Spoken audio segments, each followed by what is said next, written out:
जब देश का विभाजन हुआ तो 1909 में भी फिक्स हो गया था कि देश का विभाजन होगा, क्योंकि 1909 में अंग्रेजों ने इतना घटिया कानून लाए थे सब कि जिधर मुसलमान ज्यादा है वहां चुनाव लड़ने का अधिकार केवल मुसलमानों का होगा। अरे परमाणु बम मारने आया था अमेरिका, और लोग कह रहे हैं कि ईरान अमेरिका से टकरा रहा है। अरे हमने उसको टकरा के भेज दिया है, वापस भेज दिया। तो अमेरिकी सेना यहाँ से लौट गई और रूस का 40वां बेड़ा यहीं खड़ा था, और रूस ने भारत से कहा हमला को 10 गुना तेज कर दो। भारत ने इतना मार मारा, वहां के राज्यपाल को फोन किया अपना घर खाली कर दीजिए, हम मिसाइल मारने वाले हैं। वो घर खाली किए, गेट से बाहर गए थे तो मिसाइल मार दिए, ताकि देखिए हम चाहते तो आपको ही मार सकते, हिंदुस्तान वाले हैं छाती पे वार करते हैं, सामने से, पीठ पीछे हम नहीं मारते। इधर से मार रही है नेवी, अंदर घुस गई है आर्मी, और ऊपर से बरसा रही है एयरफोर्स, और गली में घूम रहा है सब मुफ्ती भाई, हमने जाए कहा।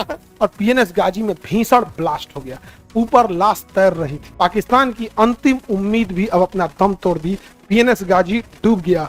अमेरिका इस पीएनएस गाजी को डुबाने वाला कोई दुनिया में नहीं था, लेकिन भारत ने खराब जहाज से मार के डुबा दिया उसे।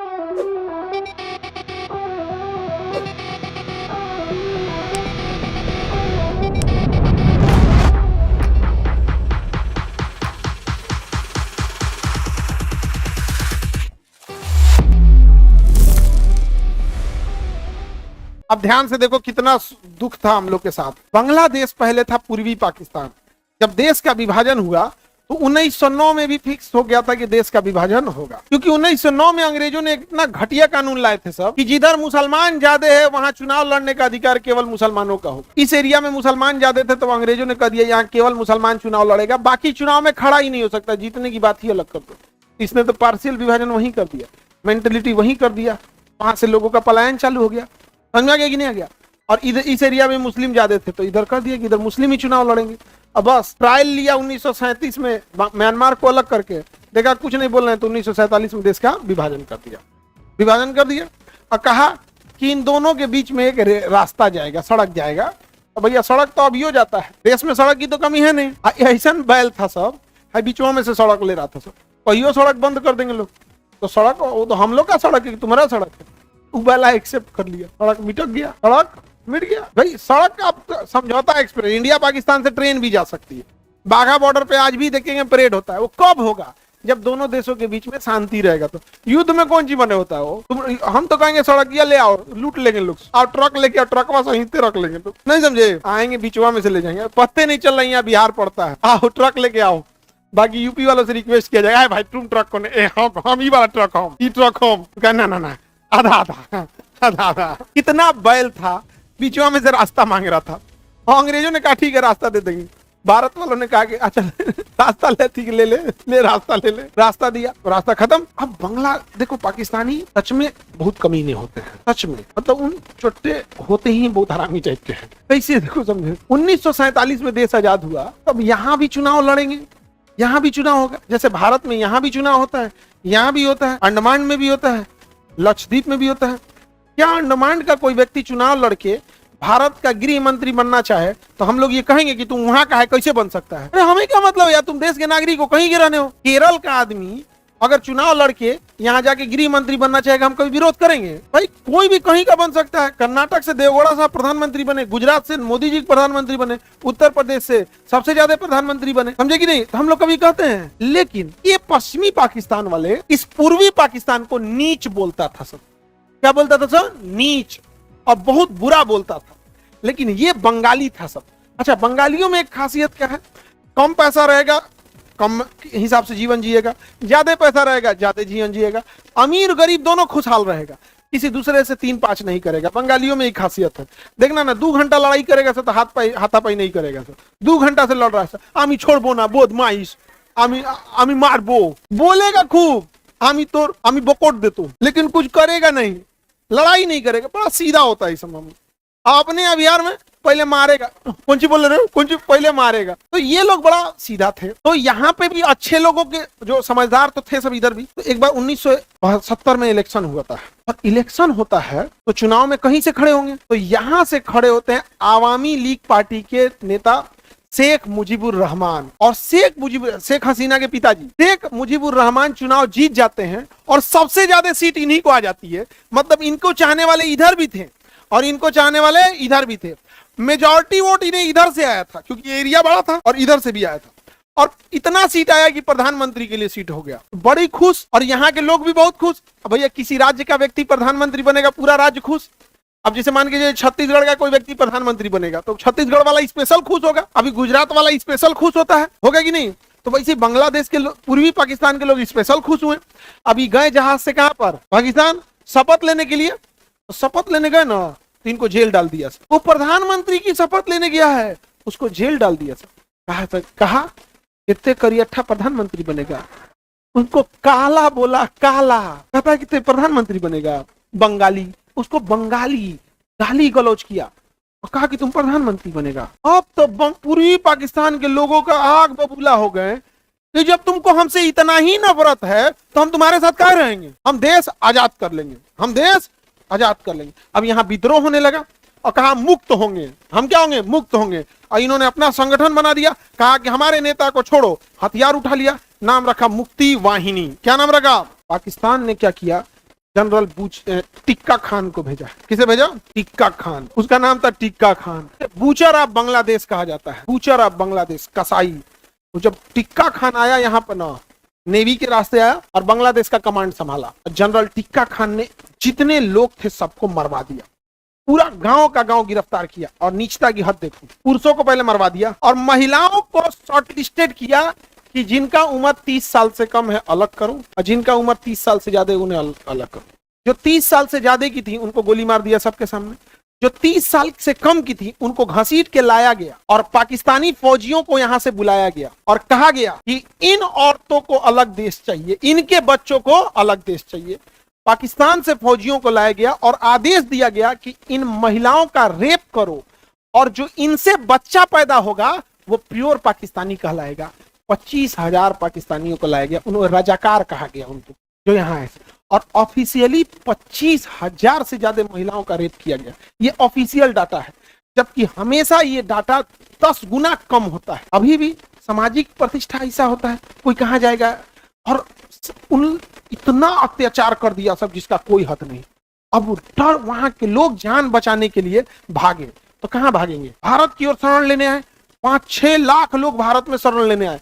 इंदिरा गांधी थी प्रधानमंत्री। इंदिरा गांधी ने कहा मानेक शॉ को बुला के युद्ध कीजिए। उन्होंने कहा कि बरसात का समय है, बांग्लादेश में बाढ़ आ जाएगा, हमारी पूरा सैनिक फंस जाएंगे सब बाढ़ में, बाढ़ खत्म होने चाहिए, ठंडी के दिन में युद्ध करेंगे।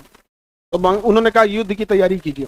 अब युद्ध की तैयारी चालू हो गई। अब इस युद्ध की तैयारी में जब बांग्लादेश में क्या होगा, युद्ध होगा, तो युद्ध केवल एक ही जगह पे तो लड़े नहीं जाते हैं, युद्ध का तो पूरा इंटरनेशनल प्रभाव पड़ता है। अब इसमें जब युद्ध का प्रभाव पड़ा तो इंदिरा गांधी अपने पॉलिटिकल उसमें लग गई कि पॉलिटिकल सपोर्ट के लिए। तो इंदिरा गांधी ने संपर्क की किससे, रूस से। और कहीं याद कीजिए श्रीलंका में जब अमेरिका आ रहा था, हम ही लोग भगाए, हमारी मदद कीजिएगा ना। तो रूस ने वादा किया कि हम आपकी मदद करेंगे। इसकी खबर पाकिस्तान को लग गई, पाकिस्तान अमेरिका चल गया कि हमारा टुकड़ा करने वाला है, सो आप मदद कीजिएगा ना। तो ये भी कहा कि हम मदद करेंगे। अमेरिका उठ के इंदिरा गांधी को फोन किया, कहा कि पाकिस्तान की ओर एक भी नजर उठा के देखेंगी तो बिल्कुल ठीक नहीं होगा। इंदिरा गांधी फोन रखी और मानेक शॉ को फोन की, युद्ध करिए, युद्ध करिए। समझ में आ गया? इंदिरा गांधी युद्ध शुरू कर दी।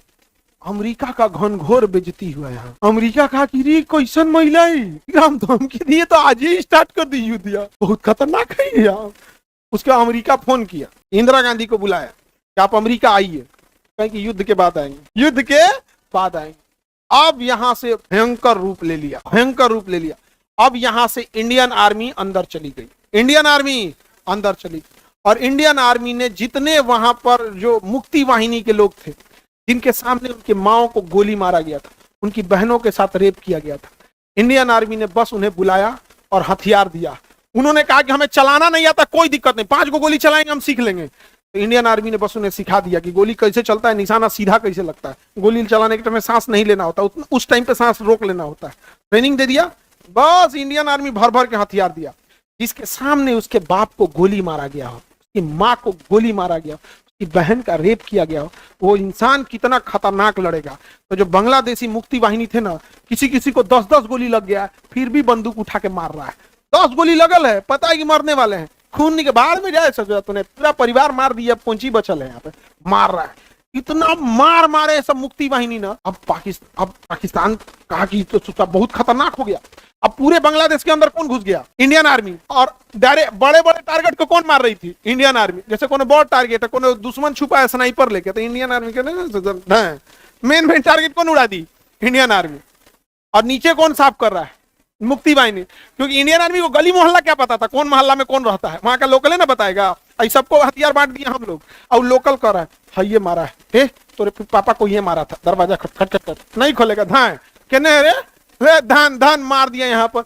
इतना मार मार के मुक्ति वाहिनी लेके घूम रहा था सर, ये मारा था चाचा को ही मारा था, ले कौन होके मार, ए तोरे चाचा के ही मर ले रहा, हम मार दिल को, ले ले ले ले, पूरा तहस नहस हो गया। पाकिस्तान ने आदेश दिया अपनी एयरफोर्स को। किसको आदेश दिया?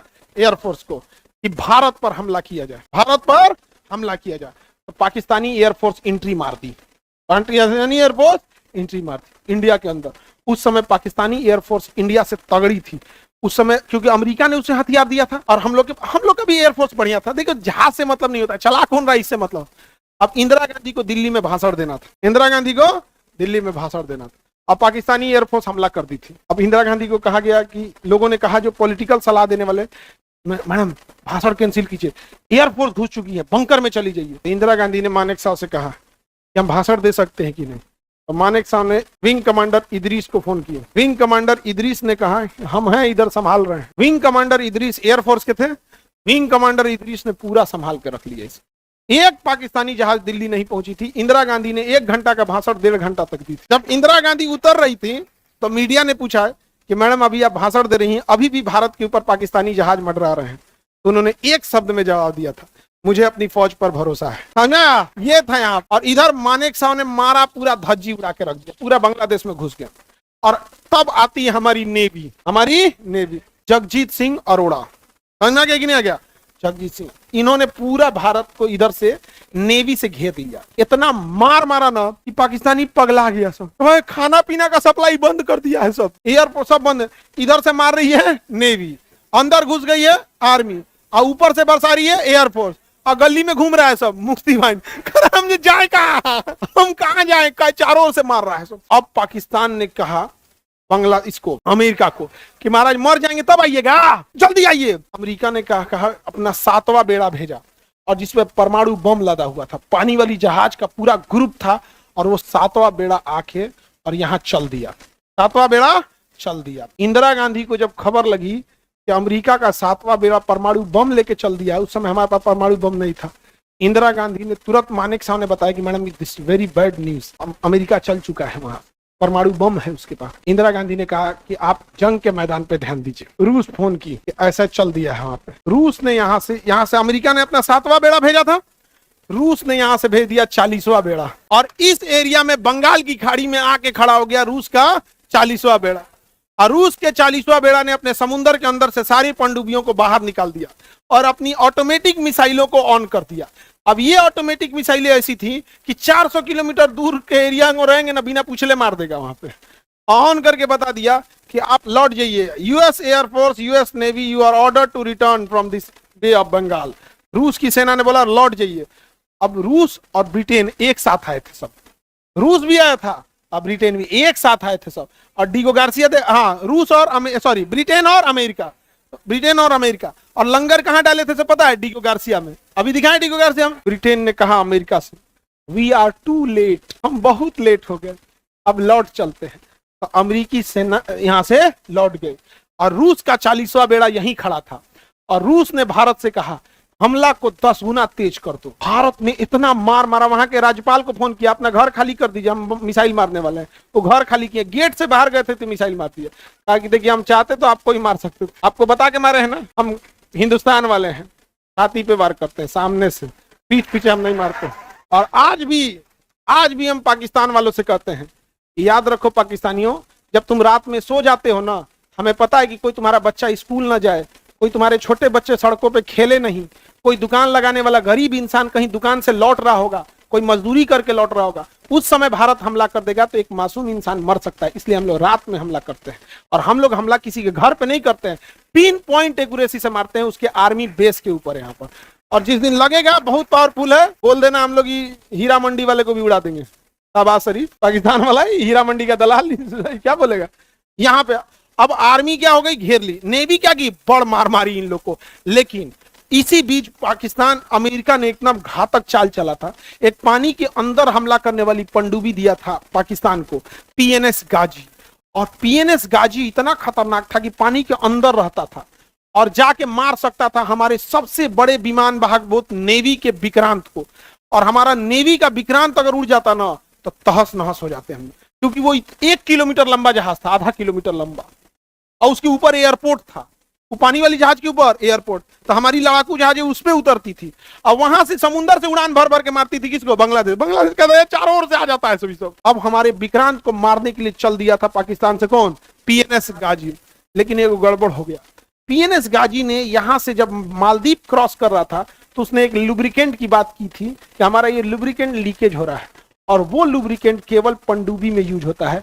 इंडियन नेवी समझ गई, तो तुम्हें पनडुब्बी चल दी है, पीएनएस गाजी चल चुका है। और पीएनएस गाजी अगर चल दिया रहता तो हमारा विक्रांत को मार के गिरा देता, और हमारा विक्रांत डूबता तो उसके साथ साथ 40-50 एयरफोर्स के जहाजें उसके ऊपर थी, इतनी नेवी गिरती। और किसी भी देश का रीढ़ बोला जाता है विमान वाहक पोत, वो गिरने का मतलब सेना का मनोबल टूट जाएगा। तो हम लोगों ने आईएनएस विक्रांत को क्या कर दिए, छुपा दिए। आईएनएस विक्रांत को क्या कर दिए, छुपा दिए, बंगाल की गाड़ी में छुपा दिए। और इधर पाकिस्तान से चल दिया था पीएनएस गाजी, अब बंगाल की खाड़ी में घुस गया पीएनएस गाजी। अब पीएनएस गाजी को मारने की क्षमता थी आईएनएस राजपूत में। एक जहाज थी आईएनएस राजपूत, आईएनएस राजपूत का इंजन खराब, आफत हो गया यहाँ से। अब उसके इंजन में मेंटेनेंस चल रहा था और वो खड़ा था विशाखापट्टनम में। कहाँ खड़ा था, तो इंडियन नेवी ने चाल चला, कहा कि क्यों ना हम पीएनएस गाजी को ही विशाखापट्टनम में बुला ले। कहा ही कैसे, तो इंडियन नेवी ने चाल चला, विशाखापट्टनम में हल्ला कर दिया। 1 लाख अंडा चाहिए, 1 लाख अंडा, 2 लाख लीटर ये दूध चाहिए, फल चाहिए, ये चाहिए। विक्रांत आ गया है, विक्रांत आ गया है, विक्रांत आ रहा है। विक्रांत पानी वाली जहाज 1 किलोमीटर, उस पर 10-15 हजार फौजी रहते हैं और एक बार में 6 महीने का राशन रखता है, ससुरा खाली कर देता है। तो पूरा ऑर्डर लगा दिया गया, इंडियन नेवी खरीद ली। कितना, तो 2 लाख के लिए आलू। क्या हो गया, आलू खत्म। अरे यार सब विक्रांत आ गया ले गया, विक्रांत आ गया ले गया, पूरा हो गया। और नेवी खरीदती है, थोड़ा ज्यादा पैसा देती थी क्योंकि उसको जरूरत चाहिए और ये ग्रेड चाहिए। सब पूरा विशाखापट्टनम में हल्ला हो गया, विक्रांत आ गया, विक्रांत आ गया। ये खबर पाकिस्तानी जासूस को लग गई कि विक्रांत आया है विशाखापट्टनम में राशन भरने के लिए। वो खबर दिया किसको, पाकिस्तान को। पाकिस्तान वाला खबर दिया पीएनएस गाजी को। अब पीएनएस गाजी मुड़ गया पीएनएस गाजी मुड़ गया। कहाँ मुड़ा, विशाखापट्टनम पे। अब विशाखापट्टनम में इंजन बंद करके खड़ा कौन था, आईएनएस राजपूत। आईएनएस राजपूत देखा, आओ बाबू आओ आओ। अब विक्रांत कहाँ खड़ा था, बंगाल की खाड़ी में। आई बैला मुड़ गया कहाँ पे, विशाखापट्टनम। आओ वहां पे आओ, बुलाया और जैसे पार आया, बारूदी सुरंग था और तारपीडो मारा, बारूदी सुरंग में लड़ गया पीएनएस गाजी और पीएनएस गाजी में भीषण ब्लास्ट हो गया। ऊपर लाश तैर रही थी। पाकिस्तान की अंतिम उम्मीद भी अब अपना दम तोड़ दी, पीएनएस गाजी डूब गया। अमेरिका इस पीएनएस गाजी को डुबाने वाला कोई दुनिया में नहीं था, लेकिन भारत ने खराब जहाज से मार के डुबा दिया उसे। अब जब पीएनएस गाजी डूब गया, तो तब यहां से निकला विक्रांत और कहा अब तो हम दुआरी पे लगा देंगे ले इतना मार मारा, इन लोगों की हालत खराब हो गया। इन सारे लोगों के पास एकदम खाने पीने को लाला पड़ गया था यहाँ पर। अब पाकिस्तान ने कहा कि अब हम क्या करें, तो पाकिस्तान ने पता किया कि इस रेगिस्तान में यहाँ पर लोंगे वाला एक जगह है जहां केवल 120 भारतीय फौजी खड़े हैं, केवल 120 भारतीय। तो पाकिस्तान ने कहा कि ये काम करते हैं, अब तो हम हार रहे हैं, हम क्या करते हैं, ये एरिया कब्जा कर लेते हैं कि जब नेगोशिएशन पे बैठेंगे लोग तो हम कहेंगे हम ये तब वापस करेंगे जब तुम मेरे ही वापस करो। तो यहां पर पाकिस्तान ने 6000 सैनिकों को भेजा, कितने लोगों से लड़ने के लिए, और पीछे बड़ा बड़ा टैंक भेजा, पूरा टैंक रेजिमेंट। अब टैंक देखे होंगे, आर्मर्ड टैंक होते हैं, इस युद्ध में देखे होंगे इस तरह। इस पे बम मारिएगा तो झाड़ देता है इसे, बम मारता है इसे। अब 100 से ज्यादा आर्मर्ड टैंक्स भेजा था और 6000 फौजियों को भेजा। अब पाकिस्तान देख रहा है, वहां से इंडियन आर्मी को खबर लगी कि पूरी पाकिस्तान की प्लाटून चली आई, इधर पूरा सेक्शन बटालियन लेके चला गया। अब यहाँ थे मेजर चांदपुरी, कुलदीप सिंह चांदपुरी, ठीक थे कुलदीप सिंह चांदपुरी। उनको दिल्ली से ऑर्डर आया कि आप केवल 120 जवान हैं, सामने से 6000 की फौज है और उनके साथ पूरा आर्मर्ड व्हीकल है, आप पोस्ट छोड़ के हट जाइए। तो मेजर चांदपुरी ने कहा, कुलदीप सिंह चांदपुरी, मैं सिख हूं सिख, 1.25 लाख नू एक लड़ावा तब गोविंद सिंह नाम रखावा। मतलब अगर सामने 1.25 लाख की फौज है ना, तो भी सिख एक बार पीछे नहीं हटेगा, तब कहलाएगा कि वो गुरु गोविंद सिंह का शिष्य है। हम लड़ेंगे यहाँ पर। उन्होंने कहा कि हम लड़ेंगे। अब उनके पास कुछ था ही नहीं लड़ने के लिए, तो बारूदी सुरंग थे उनके पास, जिसपे टैंक लगा देते तो टैंक क्या हो जाता, ब्लास्ट करके उड़ सकता। वो भी लिमिटेड था, वो भी क्या था, लिमिटेड। तो इन लोगों ने क्या किया, रेगिस्तान में फॉरवर्ड पोजीशन पे उस बारूदी सुरंगों को लगाया, जिसपे टैंक चढ़ेगा तो उड़ जाएगा। और बाकी जगह पे खाना खाने वाला टिफिन कई लेयर का नहीं होता है, उसको निकाल निकाल दफना दिया। पाकिस्तानी टैंक आया, पहले ओरिजिनल माइंस पे चढ़ा, उड़ गया, दूसरा चढ़ा, उड़ गया। पाकिस्तानी डर गया। और उस समय हमारे यहाँ जोधपुर एयरफोर्स था। उस समय रात में जहाजें उड़ान नहीं भर सकती थी, 1971 की बात। ये सब सोचा सर रात भर में कब्जा कर लेंगे, लेकिन इन्होंने बस 3-4 को बारूदी सुरंग बिछाए थे, और 3-4 को उड़ गया, बाकी पाकिस्तानी डर गया। टिफिनमा को बारूदी सुरंग समझ के रात भर निकाल रहा था। बैला कुली रात खत्म कर दिया सब। जब भोर हुआ ना, कहा से सोच रहा तो टिफिन रे, हमला करो। अब इधर से मेजर कुलदीप सिंह चांदपुरी, इन्होंने कहा इधर से भी हमला करो। अब पूरी इंडियन आर्मी महज 120, वहां 6000 मार के सुला दिया सब। लेकिन तब पाकिस्तानियों ने कहा सेना पीछे हटो, टैंक आगे ले आओ। टैंक के पीछे पाकिस्तानी छुप गए सब हमला करना। अब टैंक पे कुछ असर नहीं करता, बम मारेंगे, उड़ जाएगा, झाड़ देगा जब बम मारेंगे। अब आर्मी क्या करे।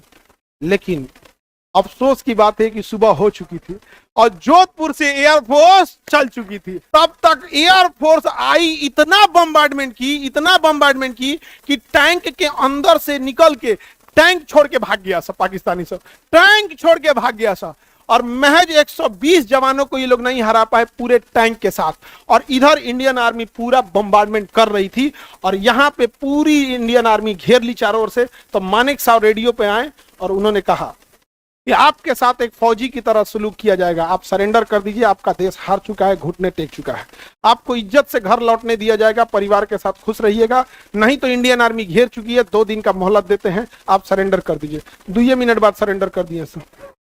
जानते हैं कितना सरेंडर किया? 93,000। कितने फौजियों ने सरेंडर किया? और इधर हम लोग के कितने थे? इस 120 को आदेश था कि पीछे हटो, लेकिन नहीं हटे थे। और इनको था कि लड़ो, लेकिन 93,000 सरेंडर किए थे। बाप होता है। 93,000 फौज ने क्या किया था? सरेंडर किया था।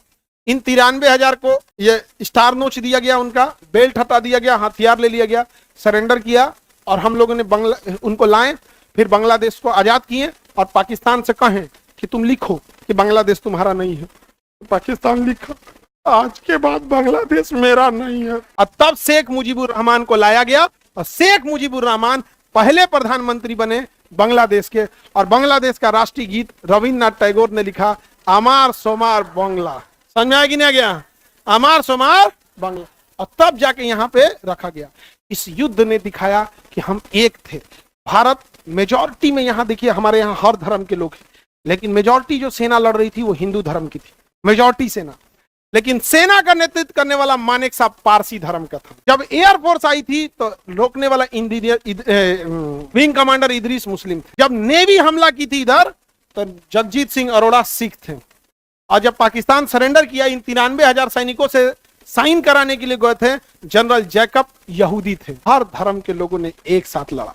जब हम सब एक थे तो इतिहास क्या, हमने भूगोल बदल के दिखा दिया यहाँ। लेकिन आज जरा सोच के देखिए, किसी को अपन जात पे घमंड है, किसी को अपने धर्म पे घमंड है। अलग अलग रहोगे तो बिखर जाओगे। देखिए इंडियन आर्मी की पावर, आर्मी, एयरफोर्स, नेवी, सबने अपना योगदान दिया है। समझ में आया कि नहीं आ गया यहाँ पर? लेकिन आज सजात नहीं। आप अच्छा तब हैं जब आप दूसरे को ज्यादा गरिया रहे हैं। ये स्थिति हो गया है। बांग्लादेश को तोड़ दिया गया, किससे? पाकिस्तान। और आज कहिएगा कि चिकन नेक चौड़ा करने के लिए तो इतना आसान है, इतना आसान है। तो आसान था? अरे परमाणु बम मारने आया था अमेरिका। मार देता कि नहीं मार देता वो बात की बात है, लेके आया था ना जी अमेरिका।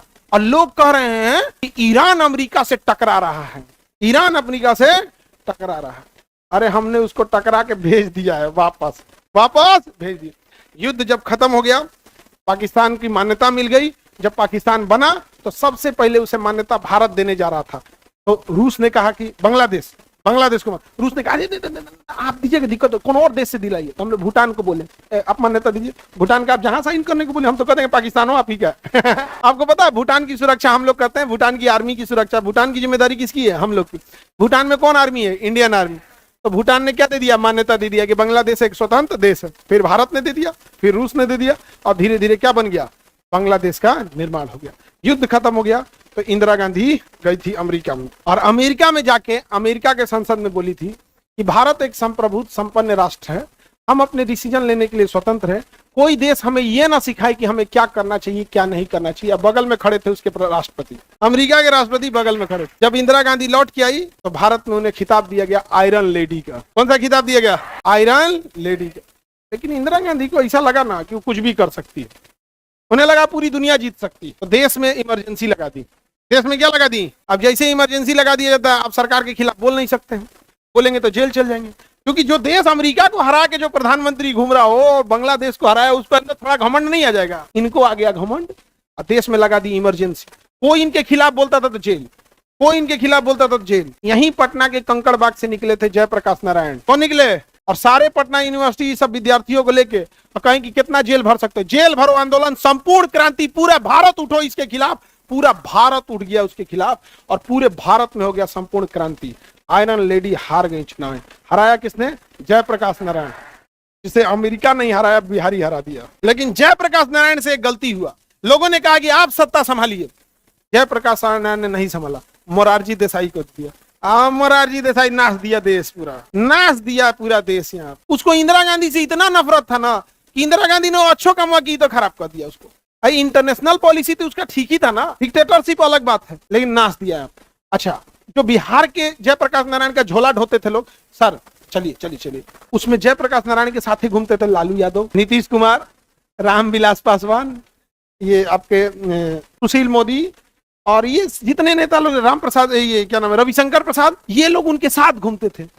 अब जयप्रकाश नारायण ने गलती कहा, हम चुनाव में नहीं लड़ेंगे। ये कहा भाई हम चुनाव में, ये कहा हो गया। इन लोगों ने कहा कि हम संभालेंगे, लालू यादव ने कहा हम संभालेंगे, नीतीश कुमार ने कहा हम भी संभालेंगे, रामविलास पासवान जी का हम भी संभालेंगे, सुशील मोदी ने कहा हम भी संभालेंगे। सबने मिलकर इतना ना संभाल दिया इस देश को, इस बिहार को इतना ना संभाल दिया, इतना संभाल दिया कि छोट लड़का को आदमी कैसे कहता है तुमको आगे नहीं जाना है, रुको रुको खिला दे रहे हैं, तो के बिहार को एकदम दो के जात दिए, इतना ने खिला दिया। इन सब से पूछिएगा, ये सब लोग क्या थे, जयप्रकाश नारायण के उस समय पटना यूनिवर्सिटी में पढ़ाई होती थी, बहुत बेहतरीन इंटेलेक्चुअल थे। अब पटना यूनिवर्सिटी पतन के हो गया, अच्छे स्टूडेंट की संख्या है उसमें, बट क्या है, टीचर्स नहीं है, इंफ्रास्ट्रक्चर नहीं है, अच्छे बच्चे का भी मनोबल टूट जाता है। आप क्लास पढ़ने के लिए मन रहा, हम यहाँ लगा के खैनी लगा के बनाने लगे, और क्या हुआ है जी, कैसा लगेगा, बहसबाजी करें यहाँ आके, हम बड़का है यहाँ, देखना ना बहुत आदमी में होता है, कौन ची है तुम, रावण का सोना का लंका नहीं टिका, तुम कौन ची है। लेकिन सब पतन के कगार पे जा,